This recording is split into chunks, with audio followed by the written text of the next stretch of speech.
it's fun and it's like a little joke, but don't read into it. Right. Absolutely not. Just let people enjoy things, dude. No. That's funny because that's what Ryan always says. Let people enjoy things. No.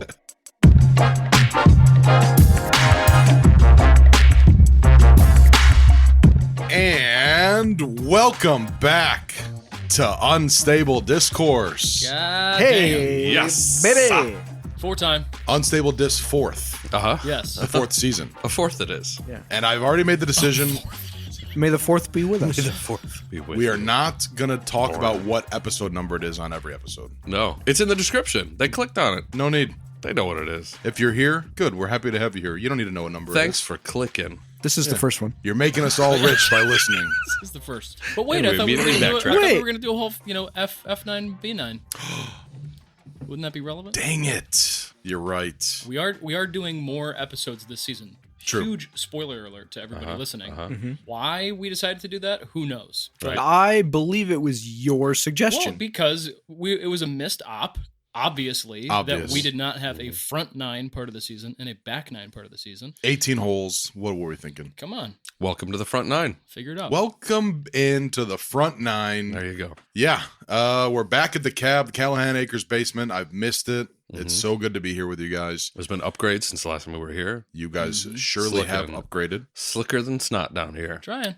Is that an expression? It is now. I've heard it. Mark it in the books. We'll take it. Slicker than snot. It's me, Alex Seminary of Disc Golf Chicago. Awkward. And we're here with Ryan Fancher of Unstable Disc Golf Gear, Yes, sir. Sean Callahan of Delwood Disc Golf, Your boy. Sheila Callahan, Queen of the Canyons, and the deucer of this show, Hi. Jason Callahan of Bag of Downtown. Tricks. Slicker than snot. Can't get enough of that. Nope. And we've got a special guest in the room with us. That's my little baby bro, Maxwell Seminary Aw. of the seminary lineage. You made it sound like he was 6 years old. Yeah, I know. He is. He's an adult, full He's a blown. little All right, he can get off your lap now. Little baby boy. All right, go play on the swings. We got work to do. Play on the swings, bud. Big brother's got some work to do. Be home before the lights come on. I remember. Did you guys have what was your when you had to be home rule when you were a kid? We weren't allowed to leave Yeah, the we weren't house. allowed to leave the house. Yeah, we didn't have. I was out. We in would the- be in yeah. bed listening to our friends play in the street. Wasn't that awful? Yeah, We for used real. to, that. Yeah. I remember being maybe 7 or 8 and having like a 7 p.m. bedtime. Yikes. Sun was still out in the Definitely. summer. Definitely. And we lived in an apartment complex, so I could hear all the kids in the neighborhood, like first floor apartment, seeing the kids through the shades of my window, Yep. playing at the playground right next to my house, and just being like, "Why is it like this?" Yeah. One And day here I'll you are in understand. bed. Yeah. Hopefully. Yeah. No. Please. One day it'll all make sense. I lived out in the boonies. And There it were no never other did. kids. We didn't know any better. I just played with my brother until we either got hurt or it was dark. Yeah. That was it. Wasn't a Solid when the rules? street lights come on or anything No, like there that. were no street didn't lights. have There were no street Yeah. lights. We were No. out in the. Yeah. Did they have lights back then? Lanterns. Yeah. Yeah. Yeah. Yeah, it took a while. Till the lanterns come on.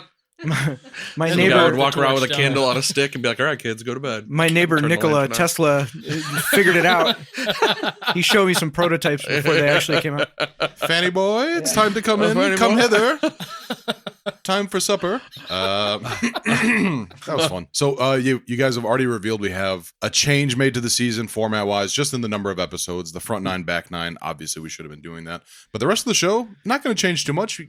See if you notice anything different. Yeah, there might be a few surprises along the path. Just sit back and enjoy the ride. That's all Otherwise, we it's ask. going to be pretty normies, to use Yeah. Ryan's word. Well, they keep telling us that they like That it. wasn't my so, word. Right. So why are we going to change anything? I mean, Nick Kaminsky and everybody's freaking out. Yeah. Yeah. Nick, We're gonna relax. yeah, It's here. we're here for you, man. Listen Come up. in, Ski.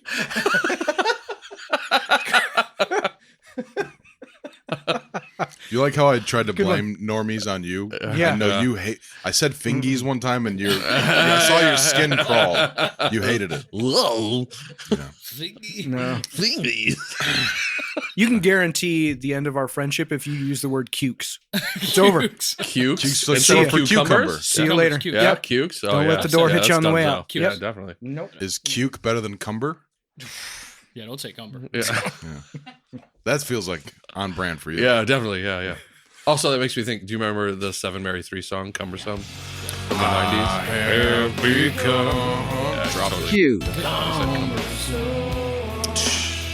So one of the things we agreed was that we were gonna not take as long on certain segments. Way to so go. Yeah. off to a great start. Yeah. Great start.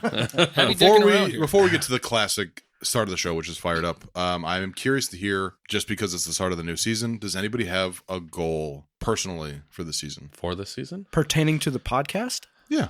Oh boy, real on the spot situation. I would like, maybe not as regular as we forced it into the first season, but I'm thinking about bringing some trivia back for this season. Yeah. I've been working on a couple things. We'll pepper it in here and there. Support that. Maybe we'll hit it on that back nine. Oh, I see, am the jokes are just loving gonna how this roll. works. Gonna See? hit it. Yeah. Hit it from the back. Hit it from the back. Yeah. My goal was to talk over people less, specifically Sean. Yeah. I feel like when I listen back, I'm like, I talked over Sean again. I don't know why.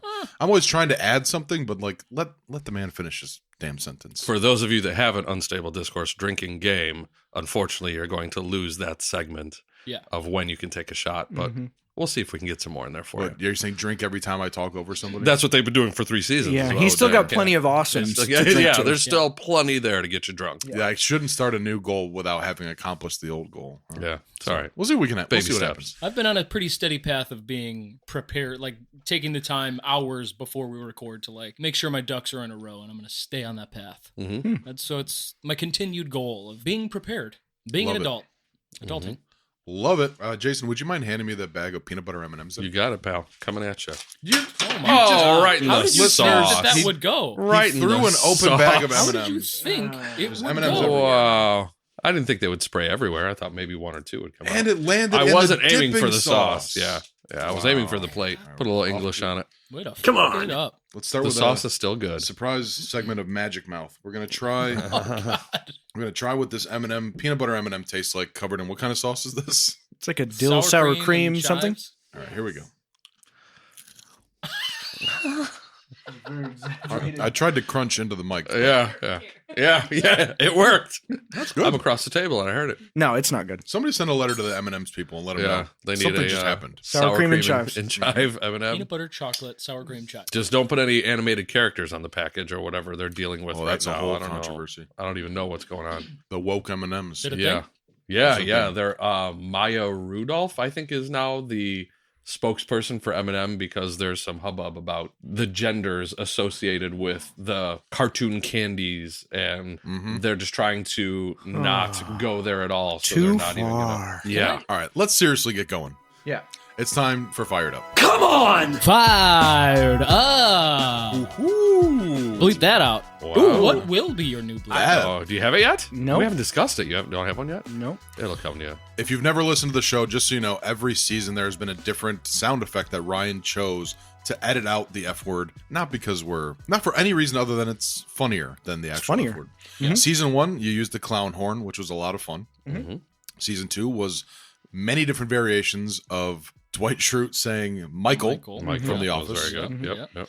Season 3 was all Newman from Seinfeld. That's right. So you have until you start editing to figure out what the new Maybe it should be Anyang. Anyang. Anyang. Anyang. I was going to say either that or the baby dinosaur from Dinosaurs saying not the mama. Deep cut. Yeah. That just popped into my... Wow. That just If popped I in know here. popped Ryan, in he'll my brain. disregard Okay. all of these and then come up Having a with stroke, something but- totally unique. Yeah. Since you said it, that's not what it's Okay, going to be. damn. But Yeah. good idea. Should have kept I quiet. can't wait Good to idea. hear what you do. All right. Does anybody have something they are especially en fuego about? Jason, is there like the greatest show of all time that you want to? There, I mean, if you want to get into it, sure. There is a new greatest show of all time that I'm watching. Please. I believe there are, as of this record, there are 4 episodes to watch. As of this record? Yeah, and the fact that we're recording a podcast right now, as of this record. Okay. Okay. But when it Ding. launches, Record ding. tell you where you can put that ding. Put it in the back nine. As you can put it in the back nine. As of its release, there will be 5 episodes of the new greatest show called The Last of Us. And if you have HBO Max or you have a PlayStation, you know what that is all about, and it is fantastic. We're on the same page. This is one where I'm not rolling my eyes when you say it's the greatest show of all time. Oh, that's good. It's in the conversation. So Finally far. came We to need your see- senses. We need to see how it ends. But so far, I mean, over the years, how many different kinds of zombie apocalypse stories have you seen? This is the first one where I was like, this is not like a could it happen? This is like, when is this going to happen? Yeah, we're on that timeline somewhere, right? Yeah, it makes too much sense. Yeah, I love so the setup of the climate change being what caused the fungus to morph, I believe is something they've created for the show. I've played both the games, and I don't remember that backstory being part of it. That's if it too was, bad. I thought it was real. Maybe it was just a throwaway line or something, but they created it for the show, and it's just brilliant. The fact that it's so based in reality. That wait, is it a real fact? Everything about what they are saying is possible. Wait, you didn't know it's a reality TV show? Yeah, this is happening on the West Coast right now. That's what it looks like over there. California. Yeah. Everything they're talking about is possible. It just hasn't happened. I guess you could say. Because that happens in nature with ants. That's a thing. Definitely. Okay. With all sorts of insects. Yeah, all sorts of them. Yeah. That is the thing that fungi can take over a host and happens with like caterpillars. Yeah, and ants microorganisms and stuff will. And the like, reason it legitimately- hasn't ever affected humans is because at a certain temperature the fungus dies. And That's the reality of the show. Yes. but is that it? does anybody know if that is real? in If real that life? is real, I don't. I don't Since the show has come I out, hope it's there not have real, been but- some anecdotal studies that I've seen on Facebook and articles written Uh-huh. that it's possible, but it doesn't happen in more complex organisms for whatever reason. Oh, Like, yeah, it just, sure. they can't attach themselves and start And mind fully control and take all over that shit. like Yeah, they- it's not a thing yet, but it's remotely possible. I As guess. we are getting less and less complex as a human race. Yeah, Certainly. exactly. Yeah. The dumbing down. Go away, Batons. Yeah. Welcome to Costco. I love you. You got hepatitis. Oh, is someone not feeling well? Your illness is very important to us. Yeah, we are. Is that Idiocracy? Oh yeah. Oh, perfect. Yeah, TikTok is slowly putting us on the path to make sure fungus take over our brain. I feel. It's social media in general, all Yeah. of them. But you know, I always like to say I'm not on TikTok, but I am because I get all the best of TikToks on my Facebook and Instagram Sure. and Reddit. Mhm. It's all the same. It's all designed to keep your attention as long as possible, and it's so weird that there's science to show how to keep people focused on something like that. The gap between what we have right now and mind control is like, Oh, Yes. we're it is not a hair far away. jump. Yeah. Speaking of which, I've been terrified about Chat GPT and AI lately. Oh, because it's weird. like one of the Super scariest things out there right now. Liz told me she thinks I'm having a crisis about it because I bring it up all the time, and I'm like, "You're being ridiculous." But the more I've thought about it, I'm like, "Am I having an AI crisis?" Yeah. When I was a teenager, the possibility of that would have excited me to an extent that I cannot even begin to fathom. But now that it's real, scariest thing imaginable. Yep. Scares the hell out of me. Okay, so the scariest environment imaginable.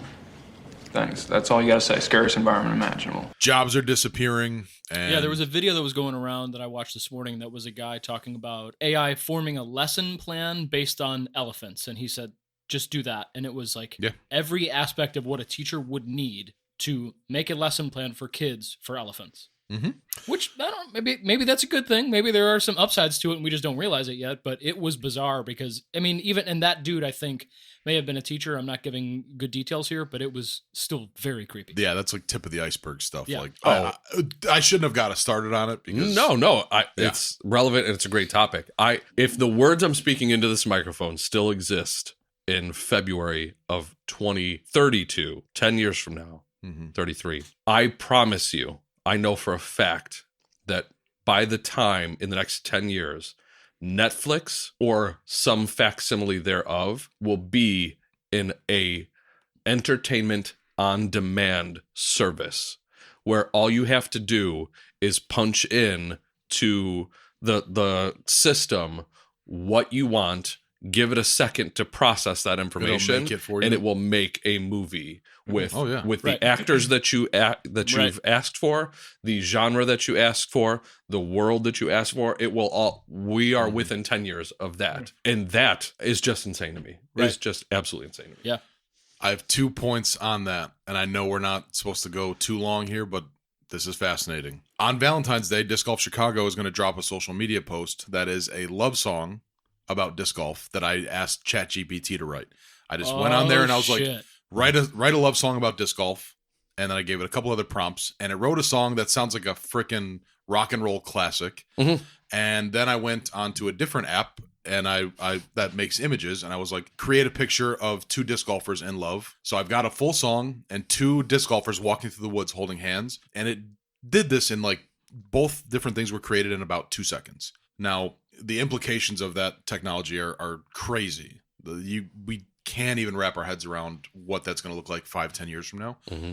But the thing that we should all be scared about as podcasters is there's another thing that I just saw recently where you can get a celebrity's voice to say anything you want and it'll sound exactly like the celebrity. And it works especially on people who have their voices recorded a lot. So there's a lot of data to pull from. So there's lots of people who are getting pranked and scammed by like celebrities, quote unquote, calling people and telling them to do things.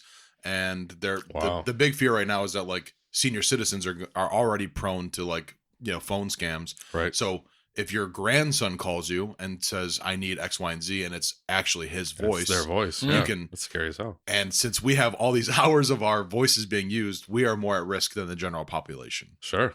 So Wow. All right. That's- Well, we'll see you guys. Yeah. All right. Yeah. Dang. What if I this don't- is AI? Inception. Do you think that there's some people that are actually robots living among us No. that we can't tell? No. We don't have the technology. And the other thing I'm fired up about is Rob Harvilla announced that he's going to do 30 more episodes of 60 Songs that Yes. play in the 90s. And that was the greatest day that I've had in a year. When I Who heard just that mentioned that they thought it sounded like he was wrapping things up? Well, he Donnie? was. Or Okay. He was only 2 episodes away from being done, and then made the announcement that it was Got going to be. it. So it was Okay. probably Donnie because I think so. he's Yeah, big into yeah. that Talk about it with podcast Don. as much. But as he said he I am. could hear it in his voice, like he was starting to like, okay, Yeah. let's be done with this. Yeah. And then, They announced 30 more. well, there you go. That is the second best podcast out there. Y'all know what the first best is. I thought Brian Earhart's podcast was the second best. No, Tied. What's the second best disc golf podcast? there you go. There we go. Anybody else fired up about anything specific? Rye, Nah. you got something banging around? No, I'm good. I'm just stoked that I said earlier, we are a good amount of time through what we often call the off season. And there's a light at the end of the tunnel. Mhm. It is February, 10th today? 9th? 9th. Yeah. That's fun. Mhm. I like that. I Mhm. like being every day, one day closer to March, because then it's like we're really through it. And Mhm. that feels good. Right now we are in the spring of deception.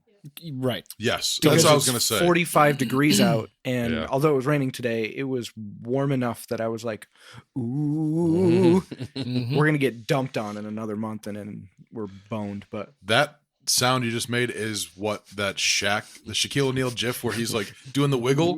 That is the sound of that gif. yeah, right. I wish when March was like spring again. That's like when I was a kid. But we're going to have snow in April. That Yeah, happens. sure. It's happened every year for the last couple of years. It's short lived, but just comes around just the to super cold, I feel like Yeah. we're getting through it. Trying to stay positive here, fingers guys. Come on. crossed. Speaking of which, what did JJ say? Did you guys Groundhog's Day? 6 more weeks, right? Okay, here's my gripe with seeing your shadow. He got Yeah. beef. Ryan's great. Everyone thinks that if they see the shadow, it's one thing, and if they don't see their shadow, it's another thing. Yeah. But the adage is, if he sees his shadow, we have 6 more weeks of winter. Correct. But if he doesn't see his shadow, there's only 6 weeks before spring. That's the same thing. It's the same thing. There is no difference. So everybody's like, "Oh man, he saw his shadow." Come on, cares? Right.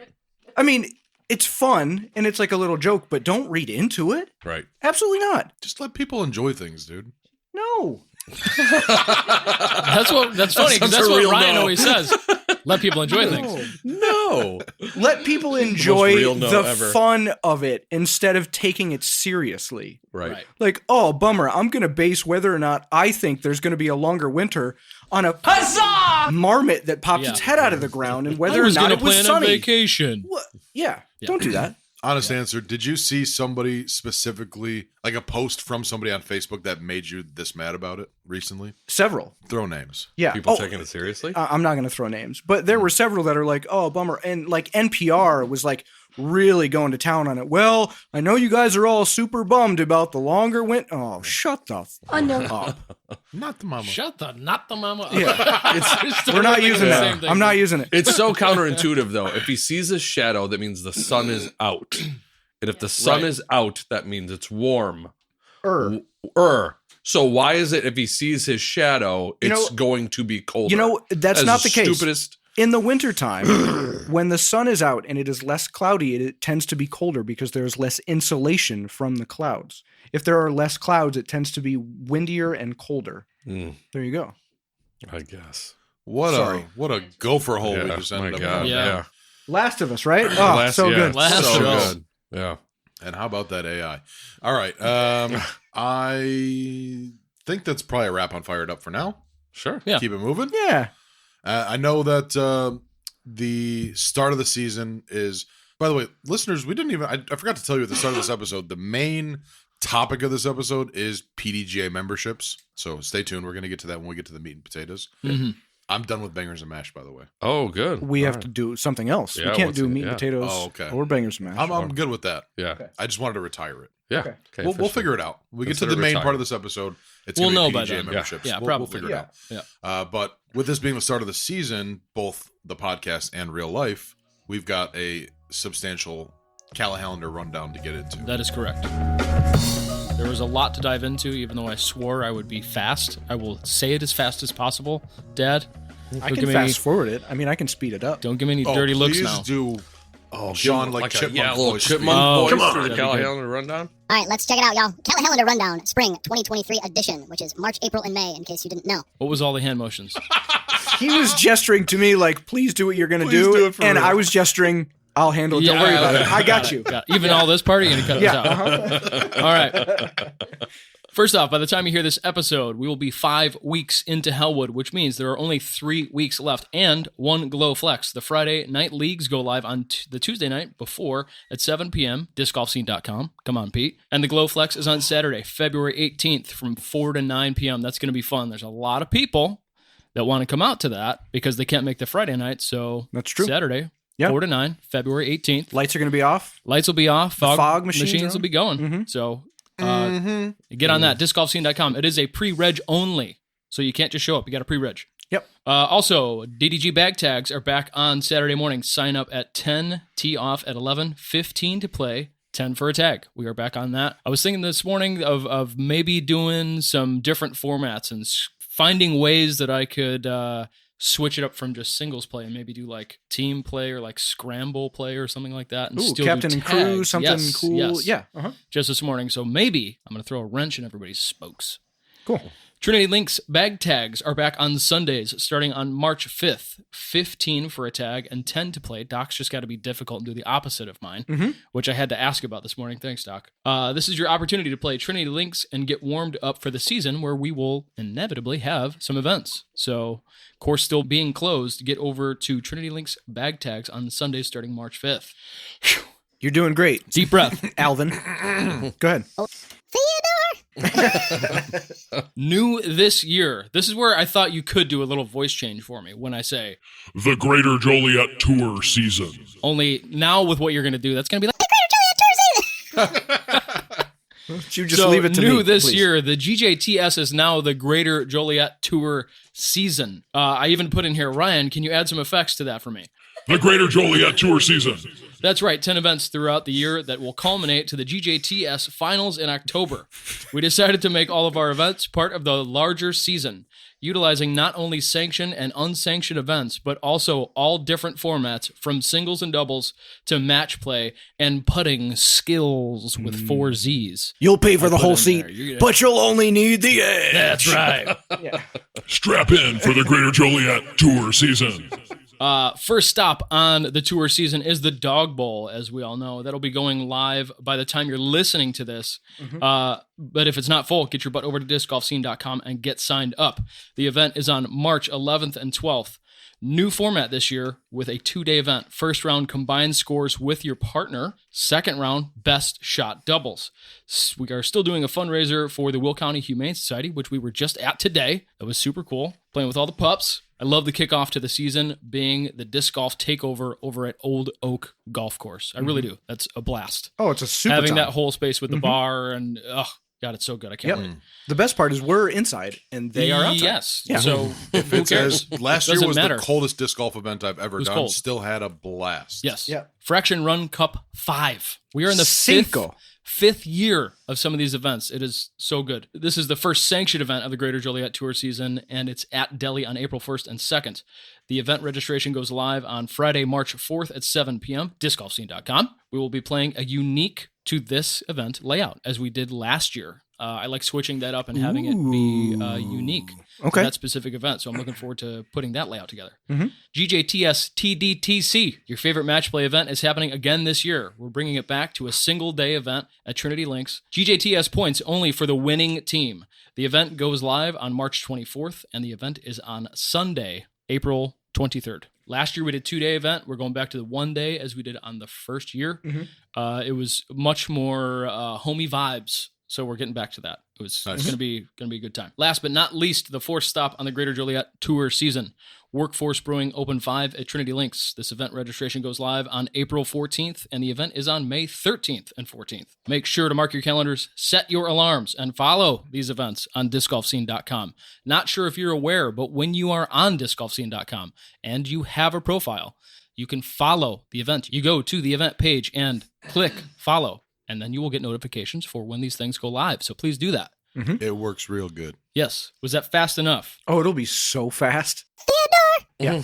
All of this unofficially brought to you by discgolfscene.com. Come on, Pete. Did you notice on the post for today I tagged Pete? Nice. I bet most people didn't realize it because his name on Facebook is Peter. Oh, sure. It's like, just, hey, Peter, we love you. Nice. I hope he sees it. He's getting sick of it, but I don't care. Yeah. I love that it's subtle. I love that it's fun. Yes.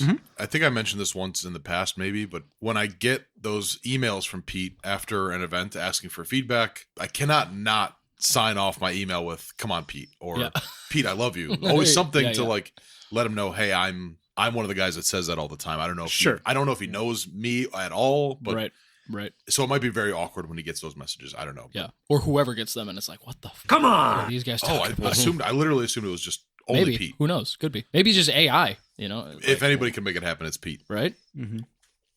Chat GT Pete. Pete. Yeah. GT Pete. Come on. Chat GT Pete. Come on, ChatGPT. GPT. Whatever. GPT. Come on, Chat GPT. Whatever.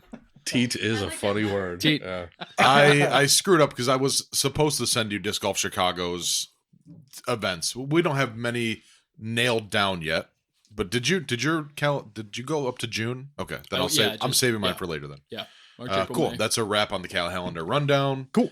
And that means it's time to hear from our sponsors. Right? When should we do it? Right now. Buzz, buzz, buzz, buzz, buzz, buzz, buzz, buzz, buzz, buzz, buzz, buzz, buzz. The Doctor here on 97.7 The Buzz, WBZZ Lockport. The first stop on the Greater Joliet Tour season is here. The Dog Bowl, March 11th and 12th at Old Oak Country Club in Homer Glen. 2 rounds, 1 singles, 1 doubles on an amazing golf course with carts. Oh, damn. This is also J-Town's biggest fundraising event to benefit the Will County Humane Society. There will also be an adoption event Saturday from 10 to 4. Sign-ups go live February 11th at 7 p.m. on discgolfscene.com. Get signed up and help feed some homeless animals. You're listening to 97.7 FM 97.7 Buzz, buzz. And we're back. And it's time for what you might consider the climax of this episode, if you will. Because it's time for the nuts and bolts. PDGA memberships. Yeah. Can't live with them. Can't live without them. Live without them. That's what they say.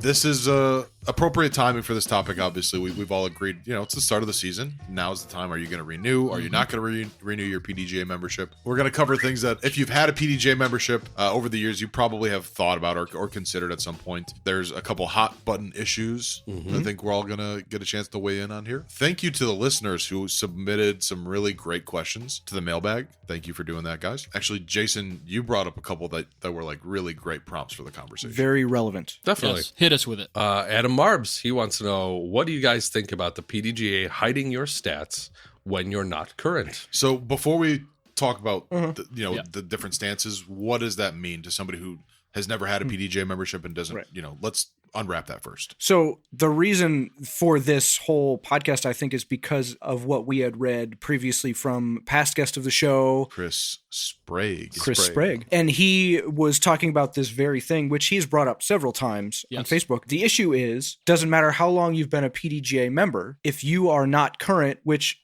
a lot of members are not because it's early in the season and nothing is happening that is sanctioned that a lot of people are playing on. So there's no real reason to renew at this moment. But if you're not current, you cannot reach any of your stats. It is all hidden behind a wall. And the only way to see how you have played is to literally go back to each tournament within the PDGA website and look to see what you've ranked and what your rating was. But they don't give you a current rating. You can't see your ratings history. You can't see your career earnings. You can't see your first place wins. You can't see any of that until you renew. And so that's what Marbs is referring to. And that's what Chris Sprague is very upset about, because his argument is, I've paid for that. I've paid for these stats. I was a member. Why can I not access them now? Sure. So, and there are a lot of non-renewed former players, former pros, former famous disc golfers that have no access to their statistics because they're not current members, because maybe some have passed or they're just not playing anymore or, anything like that. You can't see any of their stats, and it's a huge bummer. And so that it's a real concern. I think the point about people who have passed away or who just are not able to play the game anymore, not being able to see their stats, or for us as fans of that player to not be able to see it. Sure. That sucks, especially if they've paid into it for years and years and years. So I think there's a really valid point there. I feel like you could be the devil's advocate here, because you were saying, we were talking earlier, you kind of get it. I think of it more in the sense of like a subscription. And if you are not buying into that constantly, you are not getting access to that content, whether you've paid for it or not. If I can't get Netflix forever if I just buy 1 month or buy 12 months. I still have to continue to buy into it. I understand Chris's argument that I did pay for it. Why can't I access it? But I am a little bit more of the mindset of $50 a year is cheap, and we should be all in on believing in our governing body if that is the thing that makes our rounds real. We have to be supportive of the concept. Am I always supportive of all the things that they do?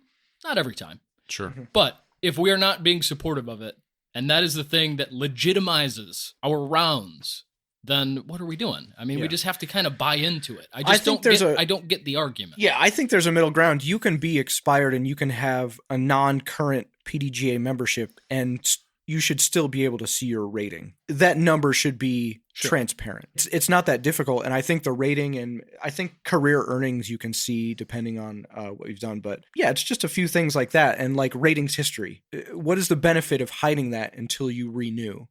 Right. Yeah. And so there was another argument and I don't want to get too political or go crazy down this rabbit hole, but there are a lot of members on either side of the debate about the transgender issues that are not renewing PDGA memberships because that's their form of protest against the decisions that have or have not been made. And to have all of their stuff hidden, it's kind of a bummer. Let people see the ratings that they've earned. What's the harm in that? I mean, I would liken it to, like, although this doesn't exist anymore, is like a magazine subscription.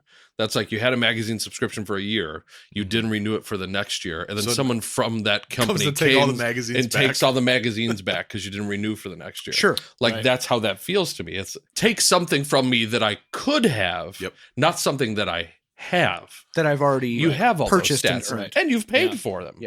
Yeah, I definitely see that side of the argument. Yeah, there's a middle ground with the rating thing. We recently had made some switches to like our league at the shop where we're using the 900 mark as whether or not you're playing uppers or lowers, and it's a switch and new thing as of this year. And there's a few players that haven't renewed their memberships, and they're like, "Well, I don't really know what my rating is," and it's not really helping us out too much. Right. Where just having that number alone, would kind of be like the middle ground to going, okay, well, at least we'll give you this. It was, I mean, this isn't the argument to make for it, but it was a minor annoyance when we did the GJTS TDTC last year and drafted players. Before that, we all had to go and research all the players, and if they didn't have a rating, you had to go back and like search through tournaments until you found them and saw what they had last played and what their rated rounds were, and maybe you missed a few, and maybe you only caught the first couple that they played when they were terrible and now they're really good, or vice versa. There's no way for us to tell, and there's no way for us to draft those players based on those out-of-date ratings. So that was a huge bummer too. Yeah. When we could have just clicked on their name and saw the rating and then be done with it. Why not? Why be so opaque about it? It doesn't make sense to me. On the topic of there being a middle ground where you continue to get access to your past stats, but you don't get the future things. Yeah. What are you getting? Okay. What are the future things that you are not getting by not renewing? And how do we feel about what you're getting for that $50 every year?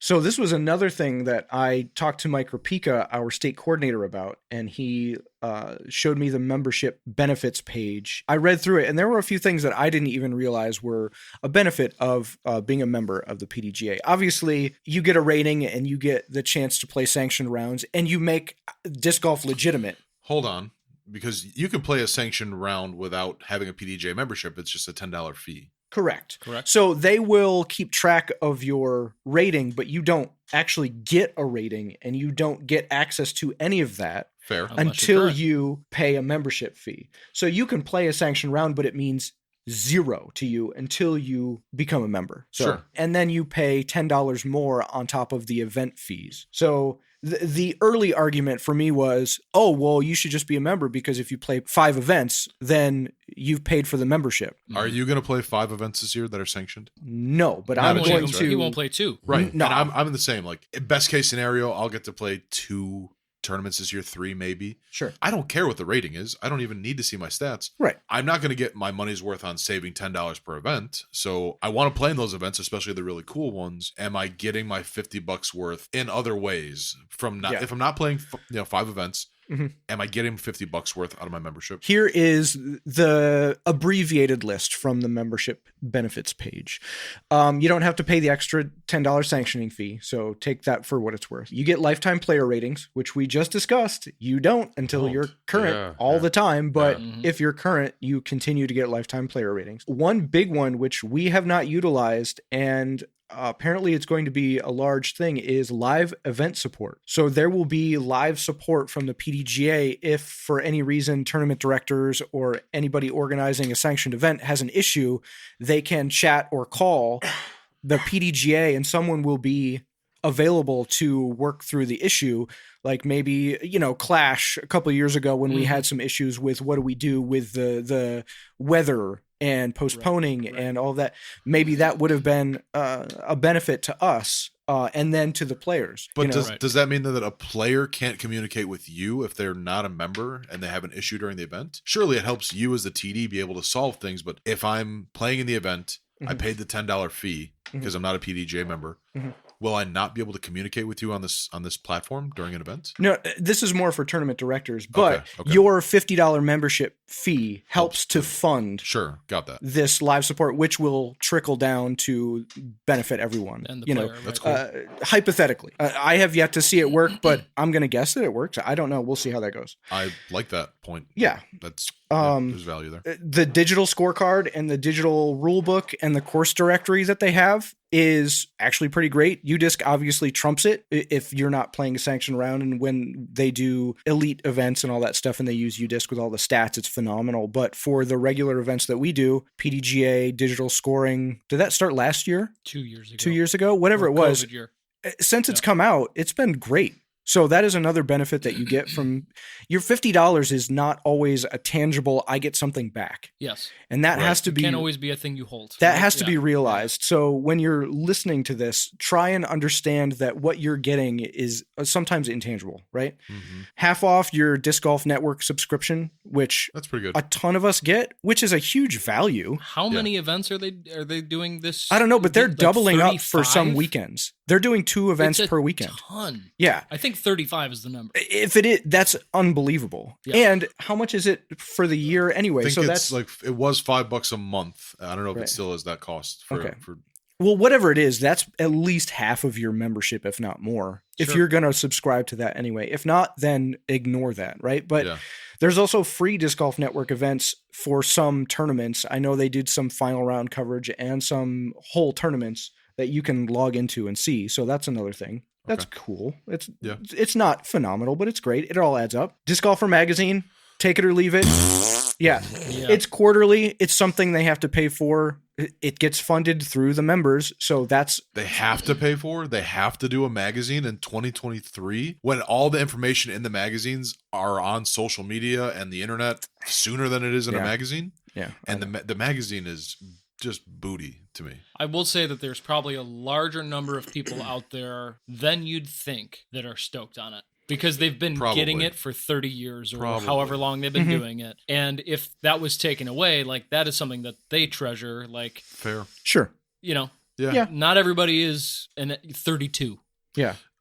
Yes, you make a great point, and that's whether you like it or you don't, that is part of your fees. It is Right. okay. That's part of what you get for what you pay for. I think right? it annoys me, especially because one of my gripes is that I wish it felt more like the PDJ was thinking more about my generation, and it feels like a lot of what they're still doing is like the old boys kind of protecting what they know and what they like and what they think people want. Oh, there's a ton of that. And you're right, it still is speaking to a big portion of the disc golf community. Yeah. There's just like, for me at my age and for all of us, I think we look at UDisc as doing things that are like, that's what the sport needs right now. Right. But you make a valid point. Yeah, I mean, it's neither here nor there. You get it whether you like it or not, and you pay for it. Insurance for the events is something that is not always considered by players. For TDs, when we sanction an event, the PDGA insures the event. So in the case that somebody falls and breaks their ankle, or that doesn't happen. Yeah, right. Something were to happen during the event that was catastrophic to the point where it would cost a ton of money, there is insurance for that is included in those, which again is intangible to the player. You're never going to think about that until something happens. And so that is a really valid use of the tournament or of your membership fees. That's one thing that if we had to worry about that would be a huge undertaking. Yeah, why would you run an event if you might get crippled financially from somebody? Absolutely. So who is that protecting? I'm the player. I pay my $50. I twist my ankle at a sanctioned event. Are my medical bills being covered, or are you protected as the tournament director if I say this was your tournament, I'm going to sue you, Ryan Fancher? I believe it's both. And there's also the course, like the whoever's hosting the event, they're going to require you to have some kind of event insurance so that they don't get sued if somebody gets hurt on their property. Like when we do Shanny Classic, I have to put the Shanahan Park District as also insured through that policy. So everybody is protected by that insurance. Essentially. And it's it's like $1 million insurance. It's like a very comprehensive. Another thing is that the PDGA funds a lot of grants for youth programs in disc golf, which again is not something that we see and will probably forever take for granted because it's not tangible to us, but they do a lot of outreach for youth. I don't know if it's enough or it should be more or how it's handled. That is a completely separate and probably valid question, but also, it is something they do. The one doing it, how dare we judge? Right. Totally. That is a big undertaking for them to be a part of, and the things that they push and promote. It's totally. I can talk about that a little bit from the Chicago perspective because the guys at Hyde Park Disc Golf, they applied for a PDGA grant so that they can put discs in kids' hands. Yeah, we have kids in the inner city that have Frisbees in their hands because the PDGA, had this grant. And if you're not looking for that stuff, and if that stuff isn't on your priority list to see the sport growing and reaching people who didn't have access to it before, sure, I could see that flying under your radar, but that's like one of the coolest things the PDGA is doing right now, I think, is trying to get discs into the hands of people who otherwise may not. Yeah. And the last thing is, and a lot of people joke about this, but why would you not take advantage of it if you're out and traveling for disc golf, is discounts on things like hotels and rental cars. There's even a discount at Office, what do they call it now? Office Depot. And you're like, why Office Depot? How much card stock do we go through in a year? Good amount. Right? Writing scorecards and player cards and all that stuff, and all of the posters and all of the signage that we put out for all the tournaments, that could be a little chunk. So if you save 10 or 15 bucks on your rental car, if you save 10 or 20 bucks on a couple nights at a hotel, and you watch Disc Golf Network, it is more than paid for. It's paid for. Yeah. So it's 50 bucks. It's 2 discs at the shop that you were going to buy. Like, how could you not pay 50 bucks? Yeah. So do you get a membership every year, even if you're not going to play events? Sure. I have to, because we are. To. Oh, okay. Yeah. Fair. We're event coordinators. Yeah. So that's the other gripe for me too, is that as a TD, I have to. Sure. So I kind of look at it like, how dare you, player X, gripe when we're the ones putting in the work to have this legitimized round for you. Yeah. And you're saying that 50 bucks is too much, or wah, I don't have my whatever. Like, come on, man. Yeah. It's goofy to me. And I just want to believe in the greater good of it. Yeah, I want to believe that all of these things matter, and we need to buy into it. As long as you don't hold a stance and are boycotting the PDGA for some crazy reason, like the transgender reason or the Chris Sprague, I can't believe they're not releasing. If you're not doing that and you're just not getting a membership, get your poop in a group. Yeah. I'll admit, I was on the side of considering not renewing this year, mostly because I know I'm not going to play any events, and I have, as somebody who used to work in publishing, long since held the belief that, why do I want to pay for this subscription to a magazine that I throw away every month? You get a disc when you first sign up to be a PDGA member. Like, there's a tangible thing, and I think a lot of people place a lot of value on that tangible thing. You don't get it after every year you renew. That's like not part of it anymore. But the way I was looking at it before we really unearthed all the things that money goes to is my $10 discount for tournaments that I may not play, a magazine I'm not going to read, little aluminum keychain tags that say what year you became a member. And I was like, what else am I getting? Those are all things I don't care about. I also held the belief that I need to support the governing body, because if we want the sport to keep being legitimate and mean something, then you have to. I was very on the fence about it, but now that we've uncovered all the things they're actually doing with that money, I think the only way you could still be on the side of it's not worth the 50 bucks is if you are mostly concerned with the tangible things, and or maybe a little ignorant about what you're not aware of what actually you're getting. Right. And I think there's a lot of people out there that fall into that camp, me being one to an extent. People need to take the time. If you're really upset about it, take the time to look into it before you just throw your hands up and How readily available is that information that you listed from the PDGA? That's a great point. When you go to sign in, there's a link for the member benefits page that you can go to. Okay. I think I had seen it, but just kind of glossed over it before, but then read a little bit more into it. There are some additional links that you can go to read further into each of the benefits if you'd like to.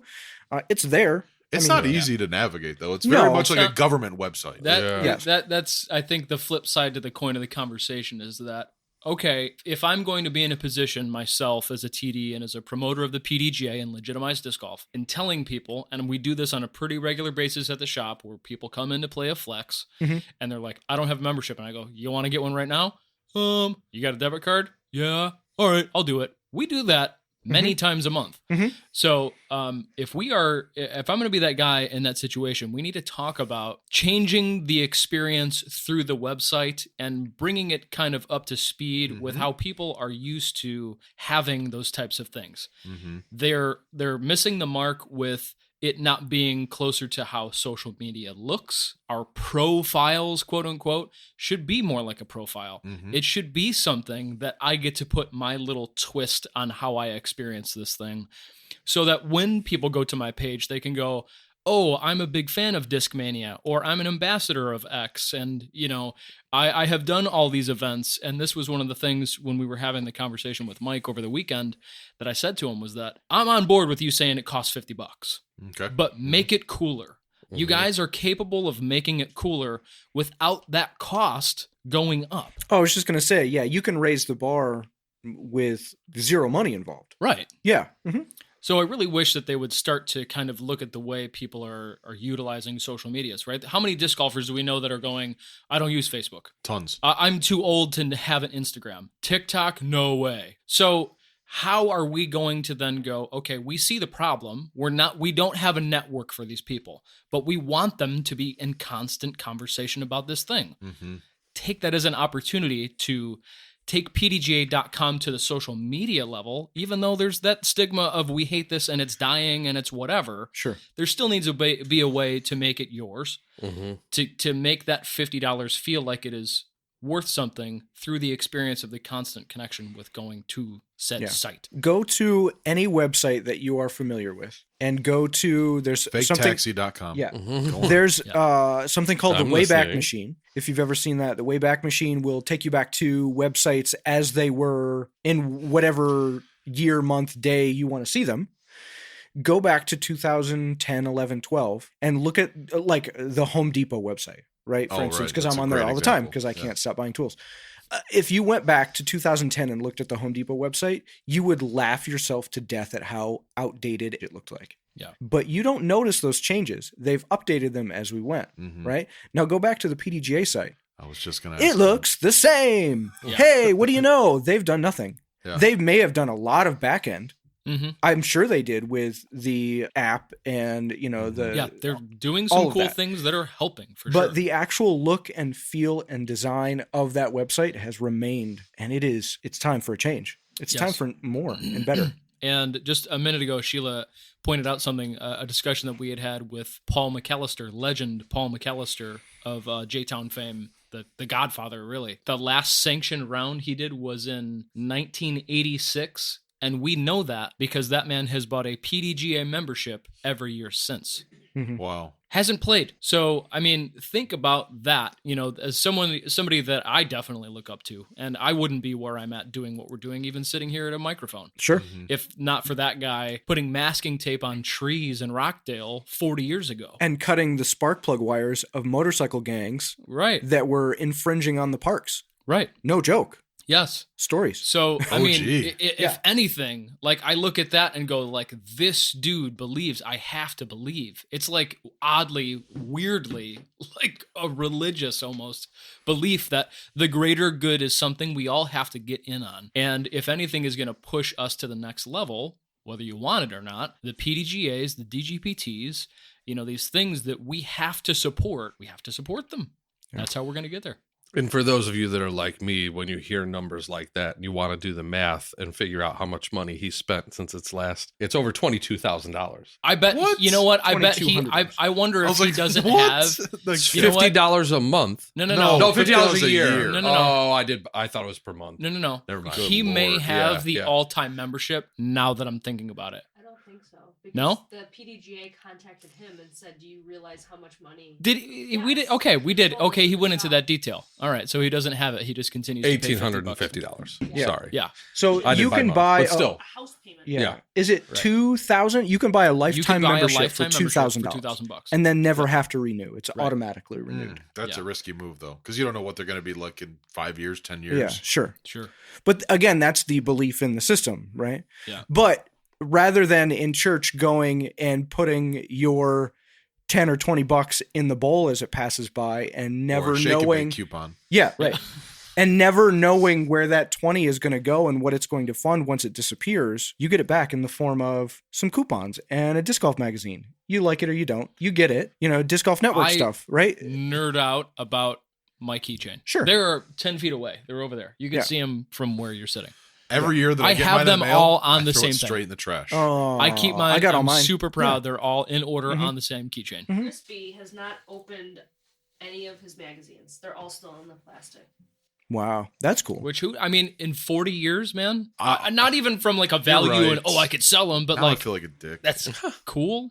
You know what? I'll They're not good. You're on the right track. I agree. The magazines are piss poor. I will humble myself, I think is maybe the right expression here.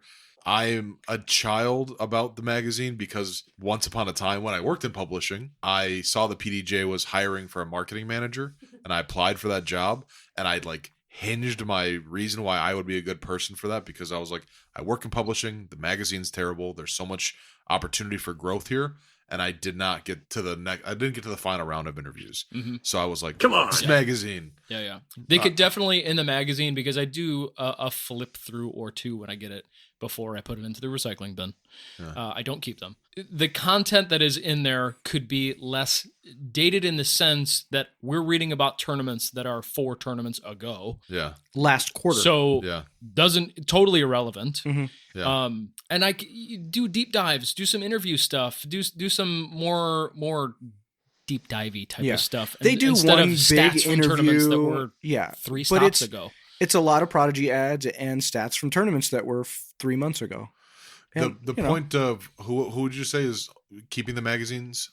That's actually that's a cool idea to me, because we've talked about how the sport is the culture is still evolving all the time, and to 20, 30 years from now, be the guy who has all the magazines from back when it's cool again, that when they're be, like, paper, bro, this is the sickest part. That's kind of you know what I mean? Yeah. People are watching VHS tapes now, and like they're dope. I've got Liz and I started collecting records recently. Yeah. I never had records growing up, but I'm just like, it's cool. I just like having the art from the albums, and now I'm realizing the folly of throwing away all those magazines. That would be something to hang on to. Maybe not all of them, but a few. Yeah. I'll start saving a few. Something to consider. The idea is great. The content needs to be updated. The great thing about it is that we are seeing changes in this era now. The last 3 years, we are seeing the biggest thing that we needed was that app. The app is fantastic. So many people still don't have it. It is the PDGA Live app, not just the PDGA app, because there is an older one. It is the Live app. That's how we use. It's the quick access to live scoring. It's got all the rules there. We've covered it in the podcast before. It's fantastic. If you don't have it, please. And you know what else is great is when it rolled out at the beginning, there were some things that were obvious that we were calling out, like why do they not have A, B, and C? And they were quick to add those things. Like, why can't I warn all of the players of an incoming storm through the app? Or a beehive. Right? Or a hornet's nest. And guess what you can do now? And it didn't take that long for them to say, oh shit, yes, this is something we need, and update those. And so they are working on areas of it. I wonder if they have worked on, one of the things we talked about this past season was like the all stop of scoring. In the case that there is a thunderstorm and we have a 30-minute delay or more, that we can just go hit the red button and you cannot score it anymore, so that nobody progresses through the round. Because the MA50s are like, screw this, we're going to play anyway. I'll play through this. You guys had a horn below? Like they didn't hear it. And they did. They just wanted to play through it so they could get back to their cars. Right. Yeah. So on the subject of things that are getting better, there were some updates that just came out for specifically related to tournament directors. You are really tapped into that. Obviously, you pretty much run more events than anybody. Can you give us and the listeners an idea of what those new updates look like, and we can kind of chop that up? Yeah, before we do, I wish that they would actually send those out instead of just putting them on the website and letting people figure them out as they see them. When they came to our attention when we were talking with Mike last weekend, we had no idea. No. And he was like, oh, you don't know about that? And I'm like, how would I know? Okay. You need to tell me. This is bugging me. Yeah. Why is the sport so bottlenecked by these like old school gatekeepers? Why is that happening? At this point, they've built their careers at this organization. Too many changes too fast could like render them. I mean, that's obviously valid, but also that's just like a human thing. I don't think just, you could relate it to people applying to run Worlds. I don't think that there's a long list around the block to fulfill these positions. Sure. I don't think that that's happening. Everybody has an opinion, but I don't think anybody's willing to go, you know what? I'm going to put in the time that Andrew Sweeten has put into the PDGA or the Krupikas or the state coordinators who have been doing this job. I mean, certainly there is a system to bring new people in and new blood. And when it happens, great. I'm sure it's a passing of a baton, but I don't think that there's a long list of people that they're going, no, you can't because it's my position. Yeah. These people are locked in because they're the ones that are willing to do it. And in a lot of cases, they're the ones that spearheaded the entire position they're in. Right. So they're the only ones that have the knowledge to be able to. They're the first generation of that specific absolutely. position that they're in. Yeah. Okay. And you got to look at it like politics. Look at every politician is, the average age is like 68 years old. It's the same thing. It's human nature to want to protect the position you're in because that's what you've built. So I don't think it's weird. I think it has to change, just like anything that we see. But it's just going to take time. And I don't think it's a fault of Mike Rapika or any of the other guys. They posted it on the website just thinking that everyone is going to flock to that and see and understand. And that's not how it works. It can't just be a change on the site, and it can't just be an email brief. It's got to be a whole marketing plan for them to hit social media and hit the ground running and going, putting out these, YouTube shorts or reels or whatever they need to be doing to really hit it home and not get only this are information they out there. Right. Not only are they not giving us the information, but when you read it, it's a tough read. Yeah. A lot of it makes sense on the fourth read. You're like, why are they saying it like this? Dumb it down. It can be clearer. Right. Sure. Yeah. Make it more clear and post it up and let people understand. Even when we and not just tournament directors, all the players. Yeah. It's for everyone. When we were talking about the stuff to talk about within the episode, I had to email Mike Krupika and go, hey, can you send me a link to the thing that you were talking about the other day? Because I can't find it. And as I'm Googling this stuff, I'm getting conversations from 2005 archive shit. That's like, why would that? If I'm searching this stuff and adding 2023 PDGA rule changes, I mean, this stuff needs to be coming up when we're searching for it, and it's so difficult to find. Yeah. Even when, thank God for the app. I mean, but even before the app, I'm in the heat of the tournament and looking up rules in a book or on a site that's outdated and the stuff's scratched out, and you get two or three people around you to be like, does it mean this? Yeah. Or do they mean this? Yeah.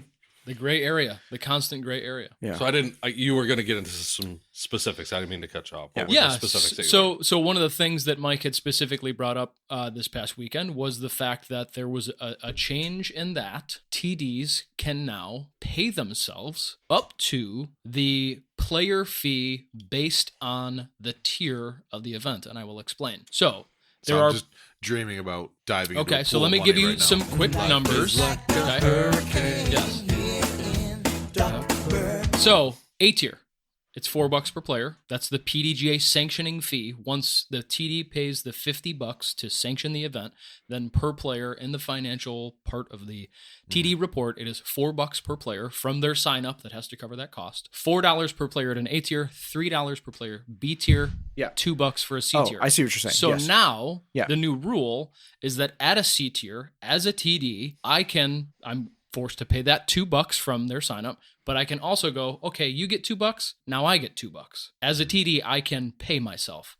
So this is something that is new in 2023. He brought it up kind of sarcastically and was like, let's see how this goes, because human beings, like we're going to have people that are going to do it correctly. And, if they have fees and they've got things, they have overhead, they're going to pay themselves, and they should. They should, right? Because you should lose money on any tournament you did right. Dotted all the I's, crossed all the T's.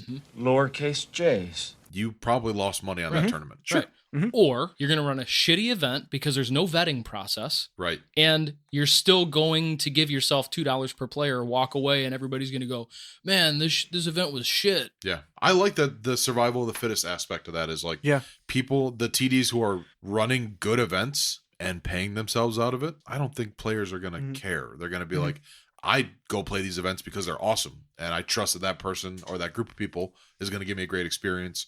If they pay themselves a couple bucks, great. Yeah. Well, let's say we run an A tier. There's generally 4 of us that run the A tier, Sheila, Sean, myself, and Doc. And we run an A tier and we take the maximum amount out, which would be $4 a player. Yeah. So, and we will get 200 players. Let's say we will net $800 after all the fees, after all of the player packs are deducted, after all of the funny money, after all the purses are given out, after all the costs. Right. That's $200 per person. And I've spent 3 weeks prepping for this. I'm still paying myself $1.50 an hour, maybe. Right. To put it in perspective, if we pay ourselves the maximum amount we're still not making anything. This is not going to make anybody $1 billion. Yeah. Right. Yeah. No one's retiring. No one's quitting their job and becoming a full-time TD. Correct. But what it will do is help give a little something to the people who are putting in the love and the work to creating good events and like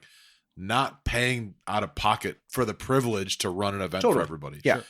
At least If you're doing it right, you shouldn't be in the first place. right. Right. Totally. If you're doing it right, Mhm. that shouldn't be happening. Yeah. Totally. Yeah. I just don't want this to become a thing where players are actively seeking out who is paying themselves, and that Yes. become another protest against the PDGA. Or 100% will you know, happen. Yeah, 100% will I don't happen for think sure. generally the players that we get at our event, and we're not planning on doing that in the first place. Right. By the way, I hope the players that we usually attract, which are generally incredible. I can't imagine any one of them saying, "No, you shouldn't get paid for what you do." Right. But I can see some tournament directors getting a huge amount of flack. Like, you took $3 from me, from everybody for this, Yeah.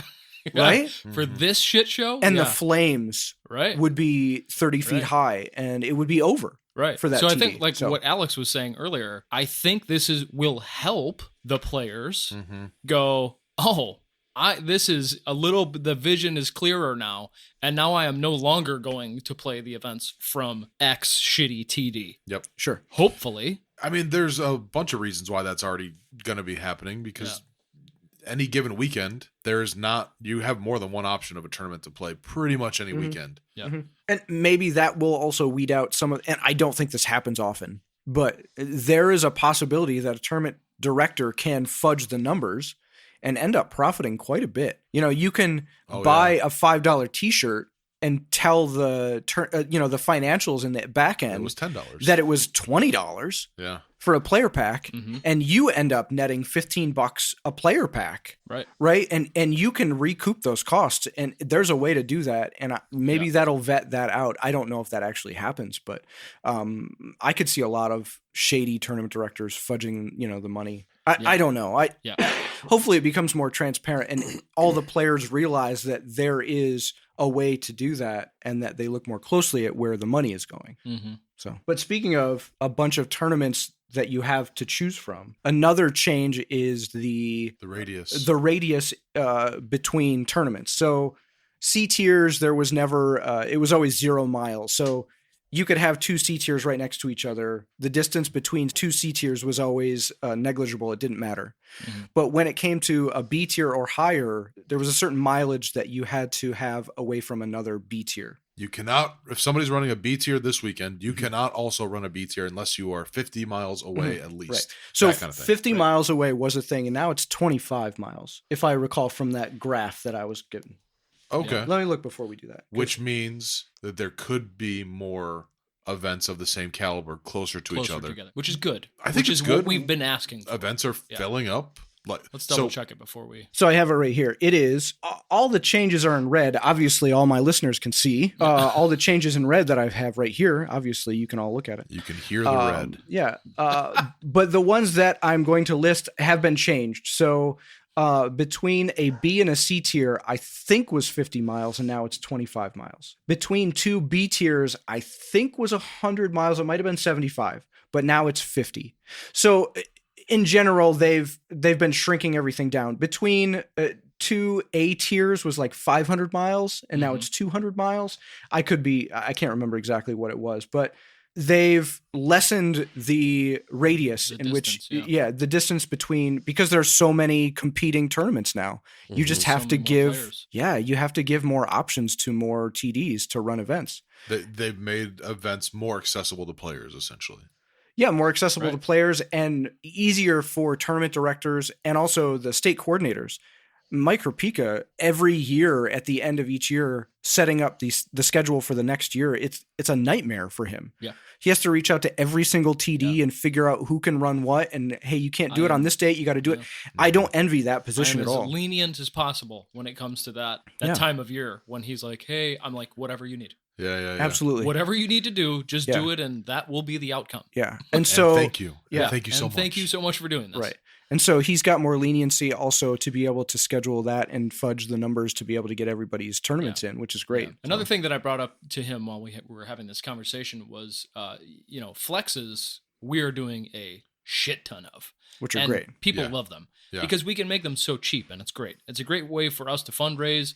We build a huge ace pot, so there's a lot of money on the line. There's no schedule. There's no schedule. Show up whenever you want. You can play with the homies. That we create a D tier or F tier for those things where it's like not even on the radar. I don't have to get that approved from him. Yeah, I can just run a sanctioned flex, and it doesn't matter if Steve Ratchin is running a smooth series at Highland because he's already full. So hopefully that is one of the next things that gets added to, as they continue to shrink this distance thing, that, we can run flexes when all the C tiers in Chicagoland are full that weekend. I wonder if flexes in general are gaining popularity or if it's just because we've been doing them. I wonder if it's a trend. I think it's regional. I think from what I've read, it's pretty regional. Down in Texas, they do them a bunch. Heinold has always done a ton around Ledgestone. Oh, that's true. Yeah. And we ran it that first time, whatever it was, a year and a half or early 2021 I thought one of when I those was a first flex. had the idea to okay, let's try this flex thing. I think we could do it pretty cheap. So, but we have been, 2 times already this year, we've run back-to-back flexes. They've been fantastic fundraisers for us. All of those funds just go back to the concepts we're doing throughout the year. So it's great. Hopefully I'd like to see a new tier for those. It seems like the logical path, especially knowing that TDs can start paying themselves. I don't think that's going to decelerate the number of events we're going to see. So we're only going to see more events. And also I said to him, really start considering anything above a flex, right? Like the flex can be the new C tier and C tiers are the new B tiers, and that let's make everybody be PDGA current. Like this should just be like the flexes can be the introduction where you can come and check it out and it's chill and you play with your friends. But the C tier and up, it's mandatory PDGA membership. Yeah. Should be. We don't see enough non-members at C tiers to make it an issue anyway. There's generally a handful, maybe at most, but make them sign up. Okay, that's a lot. Now let's look ahead a little bit. I think Jason, you said there's another great question in the mailbag. Yeah, from Jorge Pina. He wants to know, has disc golf as a sport outgrown the PDGA? I think that's a good point to finish this on. Yeah. It is certainly getting there. It is getting to the point where the dam is going to break. I think if the PDGA doesn't grow with the sport like UDisc has been growing with That the was sport. the number one organization I was going to bring up. Yeah, UDisc has mushroomed as the sport has grown, maybe just slightly behind seeing the growth, but the PDGA has just really got to get their poop in a group. I mean, why are those two separate bodies? It's funny. Why again, I aren't keep they- referencing this when we were talking with Mike. Before but you that was answer, one of the things. Go ahead. Is UDisc part of the PDGA membership anymore? It was at one point. And it was one of the things that I brought up to him was that, when are we going to see, disc golf scene is owned by the PDGA. When are we going to see disc golf scene, UDisc, and PDGA all as one entity? Good Lord, yeah. That is this thing that legitimizes our sport. God, that would be And immediately he was like, oh, that won't happen. Won't it though? Or something like it? Well, I as we're seeing the live scoring app, I could see more PDGA trying to catch up to UDisc and then being separate than it becoming part of the I wonder machine. if that was ever a discussion and UDisc is like, oh, no. You're not holding us back from what we need to do. Yeah, maybe. Because they are light years apart. Mm-hmm. They really are. Sure. For now, but to bring things back to AI, AI can program stuff now. Like programmers who were once like, my job is safe forever. Now there is AI doing basic programming and that's going to ramp up. So an organization like the PDGA, who may not be able to have afforded the kind of programming talent that UDisc has, they can get a computer to do it. Until that entity, that UDisc entity is giving that legitimacy to the players that I can visually see. It's not even a conversation because the PDGA sanctioning is what totally turns that knob. We've run many unsanctioned events. It's a totally different vibe. It's okay. This is for realsies now, and I don't see that happening with anything else. Casual rounds, people just playing disc golf and using UDisc. It's separate. It's separate. The PDGA sanctioning is what legitimizes it until something else comes along. I don't think that the sport has outgrown the PDGA. It's almost like holding them hostage. You're holding the sport hostage by giving it the thing that it absolutely needs to function, but not helping it along. Yeah. So. But they can't evolve everything all at once. It's bits and pieces every year. Like anybody else, really. It's a big ship that can't just turn quickly. Yeah. Right. Over time, they'll probably become more nimble over time, I would hope. And Ian Yelton had a really good question that kind of hits on that note. Hold on, he's got red hair. Are we really gonna let this guy's question? And he moved to North Carolina from our area. Yeah, How his dare question doesn't Invalid. have red hair and is on Facebook, and that's not state specific. Soulless Yeah, I question. think we're good. Go on. Does the PDGA need to think about additional value and benefits for its members? And I think the answer is yes, Definitely. right? Yeah. Yes. But what I would think- that be? So, But yes, like what we does talked it about look like? earlier, I think that the experience in itself would be worth the $50 if it was way cooler to have a PDGA profile. It should be like MySpace, right? 100%. I'm not on it, obviously, but I cannot believe it's not. I cannot believe that, like, 100%. you can't click on You Ryan Fancher and see all the shit And you're comment into. on and his, hey man, I see you're signed up for this. Yo, that's that sick. I'm should- signed up too. Yes. We should And link there's up. An Incubus song playing on his Right, profile. exactly. Yes, Yeah, 100%. Yeah. He's got Shut the, up. and That's he's got the better colors than all watching swapped Gala and- bending silver spoons. Yes. Who would be the Tom that's the PDGA Tom who's friends with everybody? Pete. Pete? Yeah, of course. I want this so bad. Yeah. Come on. And I'm hunched over with kind of looking Yeah. back at the camera like that. A Yeah. whiteboard with a little UD logo on the Yeah, whiteboard. of course. it's Bring Pete. back MySpace. Yeah. All right. That'd be sick. That's what it needs. Yeah. 100% what Yeah. it should be. Videos, and it just needs to be social. And I think that's a wrap on the nuts and bolts, right? That's a wrap on the nuts and bolts. Yeah. Sick. That was a good combo. Did you? Speaking of wraps on nuts, did you guys know anybody when you were younger that thought that you had to tuck your testicles into your condom when you put it on? No. No. Yeah, Just me you, neither. man. Just All right. you. Anyway, moving Yeah, on. just you. Did you ever try that? No.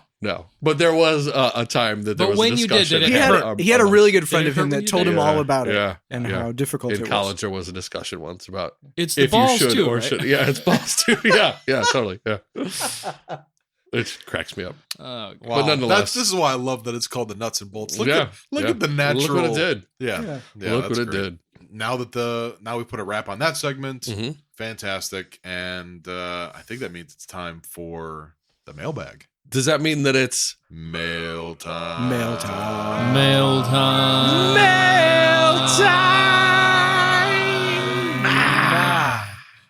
Jason Callahan, take Yeah. us into the mailbag. Kevin Woodworth is going to give us our first question in the mailbag. He wants to know, do any of you unsponsored throwers bag any MVP, Axiom, or Streamline? Are you more willing to experiment with any of the, quote, Simon effect? And Sean, are you seeing an increase in sales in traffic in the MVP aisle? No, yes. Next question. All right, fair enough. Wait, MVP is the James Conrad? Yeah. Okay, so I throw NVs. Hey, Boomer. Are you familiar with MVP? It's Christ, interesting even I for knew how that. much of my life revolves around disc golf and how little I know about it. I do putt with Nomads as of last year. Love them. And I got a couple of the James Conrad NBs in my bag that I really love for my approach shots. Yeah. That's the only two discs. Did you have something, Ray? I was just going to say, because of the new artwork and some of the new colors and stamps that just came out, I bought a couple because I'm a sucker for the artwork. I don't give a shit what the disc does. Who released the disc with the axolotl on it? That It's is the new Simon that the new Lazat. Simon Lazat? Simon Yeah. Effect disc. Okay, all right, because man, being in charge of our Instagram, it is all I see on there on all the accounts I follow. That is the Eclipse Hex. Yeah. So it is okay. their glow plastic. Their glow Right. plastic is called Eclipse. Seeing a ton of it on Instagram. Tell them about your idea that you came up with James. He couldn't sleep because the glow was too bright. From his Oh, plastic? so yes. Wow. So he had his hex in his room. Big Jim. Big Jim Heath. Shout out to Big Jim Heath. Okay. Had his hex, had his disc golf bag in his room, and the glow on it was so bright. And they're known, their Eclipse 2.0 plastic is the best in the market. Blah blah blah. Yeah. He says, dude, it was so bright I couldn't sleep. And I said, so did it have you tossing and turning? Ooh. And then I was like, that is $1 million marketing campaign Mm-hmm. that they are sleeping on that I need to just copyright. Toss and Just turn with the make new the MVP commercial. nightlight. Tossing Yeah, and bro. turning with Eclipse 2.0. Let's make Come the on. commercial, and then we'll just throw it on social, MVP, make it happen. and then tag them and be like, Right. what's up? Where's the What's check? up? What's up? All right, next So, question. but getting back to Getting the back to original it, question, yes. Not next question. Huge spike in MVP sales. Regardless of my ambassadorship with Discmania, I love working with all these different companies for different reasons. MVP Is the real MVP. is kind of the real MVP, far and away, kind of do it a little bit better than other brands. They do a lot of pre-order stuff. That's what they did with the Simon disc, the Hex. and they kill it. So their electron plastic, their baseline electron. I don't know if that's what your Nomads are. Yep. Phenomenal, Really plastic. good. Yep. Phenomenal plastic. Big So fan. I love them as a brand. They're killing it. Them picking up Simon was the thing they had to do, and they did. It's phenomenal. It's great. Next question was submitted via our Instagram. It was from Joseph Bennick. He is at Joey3Putt on Instagram. He wants to know, would you rather fight one Jeremy Collings-sized Emerson Keith or 10 Emerson Keith-sized Jeremy Collings? Oh, that's adorable. I think we'd hug it out before we fought if it was a giant Emerson Keith. 10 Emerson Keith-sized Jeremy Collings makes me think of like when those videos of like a swarm of puppies like tackling a little kid. Correct. And you're just like, oh, this is so cute. Because I also have the Napoleon complex. I know that Emerson does too. Okay. So if he was 6 whatever, like Scary. That I with that. Nah, that's a great question. So I'm gonna take on 10 small germs before one big Emerson, no doubt. Lil Germ. 10 little germs. 10 little germs. All right, this next question came to us through email. Via email. It was Cameron Paulson that sent it. He said, I was wondering, with the big drop from MVP and Discraft this month on the 3rd, where do you think it ranks all time on disc drops? It was up there. Well, let me give a little bit of a backstory, and this really pertains to all dealers. So, like I was saying about MVP and them doing all of the pre-orders, they started making them, didn't anticipate the influx of the orders, could only do partial fulfillments on the pre-orders. So everybody was getting 40% of what they ordered, and everybody was selling out. So how could they not have anticipated that? Maybe they did even. Like, could you imagine? Like, it was that massive until we see the numbers, which who knows if we ever will. Yeah. Maybe they did, and it even exceeded those. Yeah. That's possible. So it was huge. The only time that I've ever, I don't have a top 5, but it is up there with like the first 4-Claw, Macbeth stuff, your Sexton Firebirds, your Paul stuff, and that that's where the bar is currently at. Nothing else has even really touched it. Definitely top 3, without a doubt. All right. Next question. We're going to get one from Steve Ratchin. It's relevant to the episode. I know him. What did you view as the most important reason to have a PDGA membership when you were first playing, and have those views changed? Yes. So I think we can go around the table. First was I wanted to get my $50 worth of. I knew I was going to play 5 tournaments. I didn't care about stats. I didn't care about anything else. I just wanted to save. I knew I was going to play more than 5 tournaments. That's going to save me the money. Done decision. My thoughts have changed. Obviously, now I barely play, and I'm much more in it for the greater good. I bought a PDGA membership for the last couple of years, knowing I was never going to play that many tournaments, but figured got to support the organization. Mm-hmm. Even though I had my beef, I was still like, I got to do it. Yeah. When I signed up, I don't think I even considered that I was going to get anything. It was like I moved to this area, and everybody was playing, and they're like, "Oh, you need this." I'm like, okay. Yeah. And that's how I signed up. Peer pressure. Yeah. And then I got a disc in the mail and a magazine, and I was like, oh, this is cool. And never considered what the benefits were other than I got a disc and a magazine, and now I can play tournaments. Was the disc that you got like a super exclusive thing, or something you could just go and find It's at a exclusive. It just, gas station as well? I don't remember what mine was now. The mold didn't matter. It was the fact that it was like stamped PDGA disc. It's Like, it's special. Yeah. It's Okay. special. Yeah. They do a pretty good job with that. Mhm. Okay. That's good. Yeah. When I signed Nora up for her PDGA membership, they sent her a couple discs, and it had a really great stamp on it. And we ended up dyeing them and making it, a big deal for her. Sure. Even though she's kind of too young to understand, but it was cool. It was Yeah. very cool. That's So great. even if that was just the experience she got for $50, it was worth it to me. For me, it was like just this is a thing that you do. Yeah. Like, okay, yeah, I'm in. Like, I never looked at it like, am I getting $50 worth of anything? It was, right. This is how I legitimize my stance in these things I'm going to be participating in. It's a pride thing. Yeah. Immediately you could tell that. As soon as you bring up, that's the funny thing, is that we hear a lot of these gripes, especially these days, but as soon as you bring it up on socials or in person, people immediately like, oh, you're a 6-digit, I'm a 5-digit. Oh, you're 5, I'm 4. Like, I've been doing this so long. So it was more that to me. You It thought was more about like, that? Like as a first time PDGA member buyer? 'Cause Yeah. That makes you 10 times cooler to me. To me, right away, it was like, okay, a respect thing. Like, this is a cool thing, not a I didn't value know thing. until I signed up, and then they were like, "Oh, what's your number?" And I was like, "Oh, it's this." And they're like, "Oh, okay, yeah. Well, I'm and I've been, same thing." I saw everybody else that was playing tournaments had these. Oh, have to have it. Don't care. Where do I sign? Yeah. So that's why I've also always, to dive a little bit deeper, was like, I feel like sometimes they're not charging enough, because if they were charged more, they could do more. So. Wow, that was a flamboyant point to this guy. I wish the listeners could have seen that. Jason, is there ever a shot that you'll buy a PDGA membership even though you do not play? Here's the thing. You could buy it 1 year and never buy it again, and you will retain that number, and that number is yours. They don't recycle it ever. So I did have that question earlier, and I didn't think to ask it. When you don't renew for a year or 2 years, when you decide to renew, it just turns everything back on? You don't have to hit reset or anything? Yeah. I signed Nora up. I tried to get, because my number is 55576. I tried to get 155576, like 100,000 more. And I tried to time it, but people are signing up so quickly now that I couldn't exactly time it. Right. So I got 155574. So I was 2 off. So close. God, so close. Because you can't tell. You just had to try and time it. What is it at? It's over 200 now, right? Yeah, it's 240. We're at like 246. 250,000. But I signed her up years ago now, a couple of years ago, and I haven't renewed. Because obviously she's 7, she's not playing right now. But when she eventually does renew, she'll retain that number. Yeah, that's great. It'll be her number forever. That's very cool. Yeah. So you will? Because of this conversation, I am seeing the value in the $50 per this conversation. Yeah, I like that. Yeah, you're a nice guy. You guys sold me on it. One more question. We got one from Shoot. Clayton Bialphus. Oh.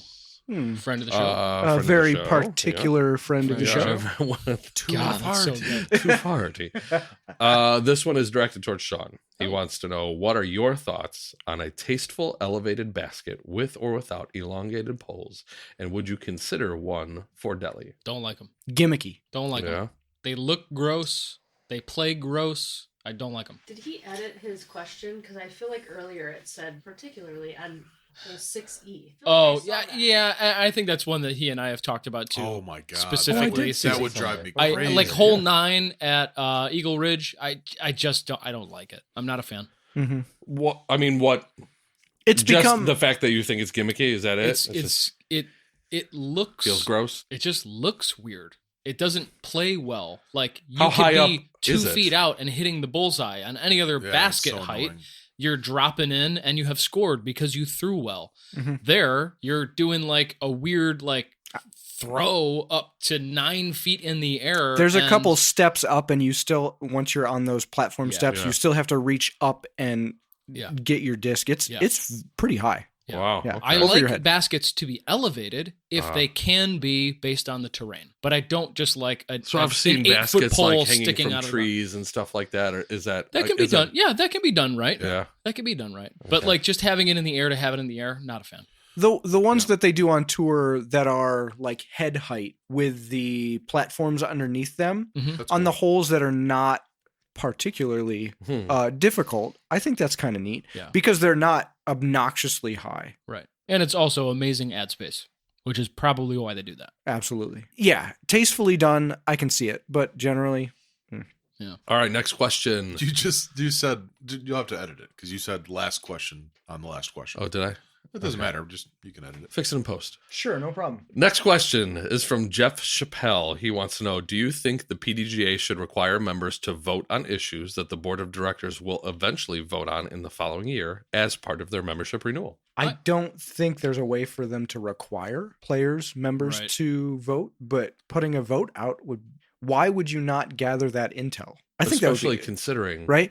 If the board of directors and every a way to connect everybody, if they're going to vote on changes themselves, why not see what the players' stats are first before you do that? 25% of people are saying X, probably something you need to talk about. Yeah, I mean, they did a survey when they were talking about the trans players. Situation. So that wasn't put on by the PDGA, but the PDGA distributed it. Right. And that caused a lot of controversy. But my God, more something like that. More things like that. I don't see why you wouldn't. Why wouldn't you? Yeah. If you had the ability to. But that's another one of those things that they are just way behind at. I just don't think the board of directors, the powers that be, the executive positions in the PDGA, that's not something they would even consider. Like, it's not even on their radar. Maybe. We don't know. But that goes back to that thing that I said earlier, that the sport is bottlenecked by a bunch of gatekeepers that are just like, yeah, well, no, we'll make the decisions. It's like, no, like, yeah, you're not growing the sport if you're not involving everybody that wants to play the sport. Yeah. All right. Official last question in the mailbag, and it's short and sweet, and it's from Patrick Hinsdale, and he says, I'm proud of my 5-digit PDGA member number. Is that lame? And I think we can all agree. Yeah, right. That is not lame. Not lame. That's awesome. No, it's not lame. It's cool. Super proud. Yeah. And that is a wrap on the mailbag. That was a meaty mailbag. It was. Thank you, guys. Thank you, listeners, for submitting all those questions. We got some in the email inbox, which we like to see. Ryan set that up for a reason. Very cool. Yep. Thank you for using that. And also, any questions you drop on social media, appreciated, of course. But I like when they come in the email because no one sees it ahead of time. It's like, that's a chance for... It's a secret. It's a gem. It's a genuine surprise. So keep doing that. Thank you to those who did it. Or you could just not click on the comments and read the comments in the Facebook post. Yeah, spoilers. Yeah. Yeah. Or Alex can just hide them, and then we can keep them for ourselves. Yeah, yeah. That's true. And then people wouldn't know when there's no questions. Right. We could just make them up. That is a really good idea. Yeah. I can't stop thinking about Clayton Bilefus has a question. Yeah, specific people we want to mess with and Wait a second. make them ask ridiculous questions. Yes. Oh, we're doing that. That's too good. Some of you are on the target list already. Oh yeah, chopping block. Occasionally we stumble on artificial intelligence. Next episode, I'll ask AI some questions, and we'll chat see what happens. Yeah. That's a good idea. We'll get involved. Can we get a guest, like an AI guest, and throw questions to the AI during the episode? My God. Yeah, hell yes, we can. Yeah, the answer's yes. Yeah, I don't want to do it. We but should the have had answer's Max yes. just typing that shit in. Yeah, too late. AI guest. Did you see the Seinfeld AI thing? I'm sure you've seen it on Reddit. It was terrible. Yeah, they had to take it down. Yeah. So they basically programmed an AI to animate and create a never-ending episode of Seinfeld all day, every day. It just literally looked like all the scenes you see in a Seinfeld episode. They're in the apartment, there's Jerry on stage, and it's all just continuously creating the dialogue that feels like you are watching a Seinfeld episode. And they had to shut it down recently because the Seinfeld AI stand-up started telling like really offensive jokes, like super inappropriate like jokes. Anti-women, yeah. But fine for 1996. Yeah, totally. Yeah, totally appropriate for that. Anyways, we've come full circle. The guys, listeners, thank you for joining us for the premiere of this season. We're really fired up about it. We got 17 more of these to do. We will have a break midway through the season. And we'll keep trying to bring you guys cool, interesting content, have some laughs, cool guests. Sheila has just been killing it on the producer side of the show, so we got a lot of cool stuff in the pike. Coming down the pike. That's the expression. And coming down the pipe, dude. That's Jason's brand. You're not supposed to react to that. By the way, listeners, if you didn't hear, Ryan's doing that so is good. The deuce. She's dropping the deuce. Dropping the deuce. Yeah. Sound bite. Anyways, thanks again, guys. Stay tuned for the next episode. Until then, keep it on the fairway. See ya. Latris on the Menge. Thanks for listening. Peace.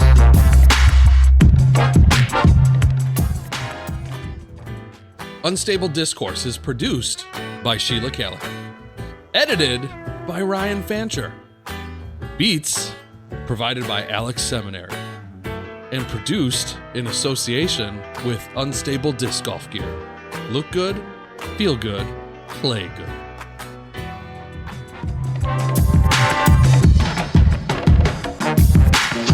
Unstable Discourse is a Top Secret Studios production, baby.